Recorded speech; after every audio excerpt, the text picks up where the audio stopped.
कोण असतो जिल्हा कलेक्टर आणि कोण असतो जिल्हा अधिकारी, या दोघांमध्ये ऍक्च्युअल मध्ये डिफरन्स काय आहे हे तुम्हाला समजणे मोस्ट इम्पॉर्टंट आहे। यांच्या अंडर मध्ये कोणकोणते अधिकारी काम करतात हे पण तुम्हाला समजणे गरजेचे आहे। तुम्ही जर एमपीएससी किंवा यूपीएससी चे ऍस्पिरंट असाल तर मग तुमच्यासाठी तर मोस्ट इम्पॉर्टंट आहे। आणि तुम्ही जर आपल्या देशाचे नागरिक आहात, आपल्या राज्याचे तुम्ही एक नागरिक आहात, तर मग तुम्हाला या बेसिक गोष्टींचे नॉलेज असणे मोस्ट इम्पॉर्टंट आहे। नाहीतर मग गाढवासारखे जीवन जगण्याला काहीच अर्थ नाही। हो, चला तर मग सुरू करूया आजच्या बेसिक कंपॅरिझन व्हिडिओला, बॅटल कंपॅरिझन व्हिडिओला। तर मग सर्वात पहिली गोष्ट करूया जिल्हा कलेक्टरची। तर मग बघा, जिल्हा कलेक्टर हे जिल्ह्याच्या आर्थिक आणि प्रशासकीय विकास कामांची जबाबदारी घेणारे सर्वात मोठे अधिकारी मानले जातात। तर मग बघा, ते प्रामुख्याने जिल्ह्याच्या सर्व सरकारी योजनांवर अंमलबजावणी करणे आणि जे काही विकास कामे असतात त्यांच्यावर पाहणी करणे यांसारख्या कामे त्यांच्या अंतर्गत येतात। यामध्ये रस्ते, शाळा, हॉस्पिटल्स तसेच इतर विकास प्रकल्प समाविष्ट असतात। आणि एक गोष्ट तुम्ही लक्षात ठेवा, जिल्हा कलेक्टर जे असतात हे एक आयएएस अधिकारी असतात। हो, आणि सुरुवातीला ते एसडीएमच्या पोस्टवर काम करत असतात आणि त्यानंतर आपल्या सर्व्हिस मध्ये अधिक एक्सपिरियन्स गेन करून चांगली कामगिरी करून आपल्या कामगिरीच्या आधारावर ते पुढे जाऊन एक जिल्हा कलेक्टरच्या पोस्टवर नियुक्त केले जातात। हे अधिकारी कलेक्टर आणि मॅजिस्ट्रेट असतात। यामुळे ते प्रशासन आणि कायद्याच्या कक्षेत महत्त्वपूर्ण भूमिका बजावत असतात। आता गोष्ट करूया जिल्हा अधिकारी। जिल्हा अधिकारी कोण असतो? तर मग बघा, जिल्हा अधिकारी जिल्ह्याचे कायदा आणि सुव्यवस्था राखणारे अधिकारी असतात। कोण? जिल्हा अधिकारी। जिल्हा अधिकारी दंगली रोखण्यासाठी, कर्फ्यू लागू करण्यासाठी आणि जनतेची सुरक्षिततेसाठी जबाबदार असतात। कायद्याचा सखोल अभ्यास, इतर कायद्यांची अंमलबजावणी आणि शांती राखणे यासाठी जिल्हा अधिकारी जास्त करून जबाबदार असतो। आणि यात पण तुम्ही एक गोष्ट लक्षात ठेवा, यामध्ये जिल्हा अधिकारी हा पण एक आयएएस अधिकारीच असतो।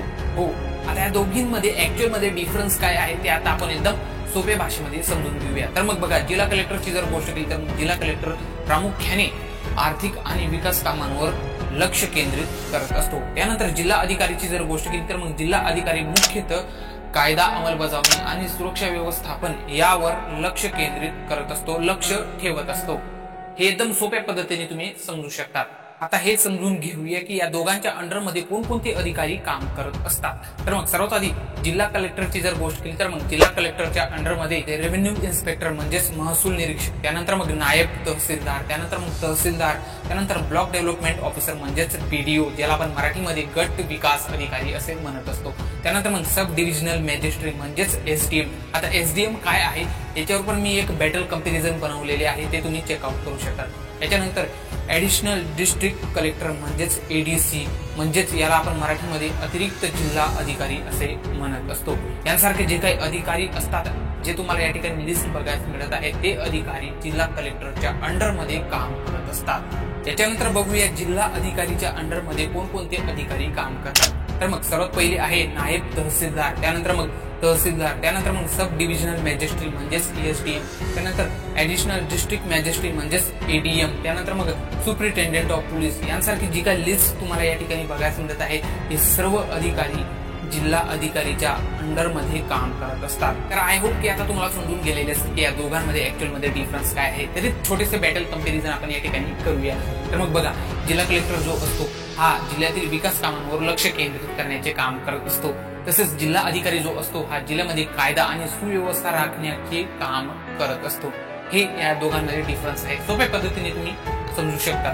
आणि या दोघांच्या पोस्टवर जर तुम्हाला सिलेक्शन घ्यायचे असेल, म्हणजे कोणत्या पण एका पोस्टवर जर तुम्हाला सिलेक्शन घ्यायचे असेल, तर याच्यासाठी तुम्हाला यूपीएससी एक्झामिनेशन मध्ये आयएएस चे जे काही एक्झामिनेशन आहे ते तुम्हाला क्लिअर करणे गरजेचे आहे। त्याच्यानंतर ट्रेनिंग झाल्यानंतर तुम्हाला एसडीएम ची पोस्ट जर मिळाली तर मग आपल्या सर्व्हिस मध्ये तुम्हाला चांगल्या प्रकारे एक्सपिरियन्स गेन करावे लागेल, आपले अनुभव चांगल्या प्रकारे घ्यावे लागेल आणि आपले अनुभव आणि आपली कामगिरीच्या अकॉर्डिंग आपल्याला पुढे जाऊन जिल्हा कलेक्टर किंवा जिल्हा अधिकारी या पोस्टवर आपल्याला नियुक्त केले जाऊ शकते। हो, आय होप की आता तुम्हाला समजून गेलेलं असेल की हे दोन्ही अधिकारी ऍक्च्युअल मध्ये काय आहेत। तर मग तुम्हाला जर अजून कोणत्या नवीन टॉपिकवर जर व्हिडिओ पाहिजे असेल तर मग तुम्ही मला फटाफट जाऊन कमेंट करायचे आहे, त्याच्यावर रिसर्च करून पुढे जाऊन मी व्हिडिओ नक्की जाणण्याचा प्रयत्न करणार आहे। चला तर मग भेटूया अजून पुढच्या नवीन व्हिडिओमध्ये अजून चांगल्या नवीन टॉपिक विषयी। चला तर मग तोपर्यंत गुड बाय, जय हिंद अँड जय भारत।